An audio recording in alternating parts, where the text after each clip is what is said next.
పరిశుద్ధుడా ప్రేమగల మా తండ్రి యేసయ్య నాన్న, ఉదయకాల సమయంలో తండ్రి పునరుద్ధరణ దినములో నాన్న మీ సన్నిధానంలో కూడి ప్రార్థిస్తుండగా నాన్న మా ప్రార్థన మీరే ఆలకించమని అడుగుతున్నాము తండ్రి.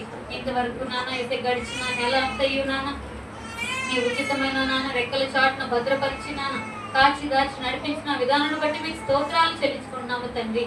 ఇంతవరకు నాన్న మీ కృపతో నింపి నాన్న మా రాకపోకల్లో, పనులు రాకపోకల్లో, డ్యూటీ రాకపోకల్లో తండ్రి మీరు తోడుగా ఉండి నడిపించి నాన్న ఈ సమయమున ఈ దినమున తండ్రి మీ సన్నిధిలో మిమ్మల్ని ఆరాధించుటకు, మిమ్మల్ని స్తుతించుటకు, మిమ్మల్ని గణపరచుటకు తండ్రి మీ సన్నిధిలో మమ్మల్ని ఉంచినందుకు మీకు స్తోత్రాలు చెల్లించుకుంటున్నాము తండ్రి.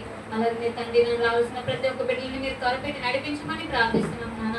ఇంకా నువ్వు తండ్రి యేసయ్యను చేరవచ్చిన మమ్మల్ని మీరు జ్ఞాపకం చేసుకోండి తండ్రి. మాకు కావాల్సిన ప్రతి ఒక్క అవసరతలు మీరు తీర్చి మీరు కార్యాలు జరిగించమని ప్రార్థిస్తున్నాం తండ్రి. అలాగే తండ్రి జరగబోతున్న ప్రతి ఒక్క కార్యక్రమం ద్వారా మీకు మాత్రమే మహిమ తెచ్చుకోమని ప్రార్థిస్తున్నాను. ఈ యొక్క చిన్న ప్రార్థన మీ యొక్క హస్తాలకు అప్పచెప్పుకుంటూ యేసుక్రీస్తు నామములో అడిగి వేడుకొని ప్రార్థిస్తున్నాము తండ్రి. ఆమేన్.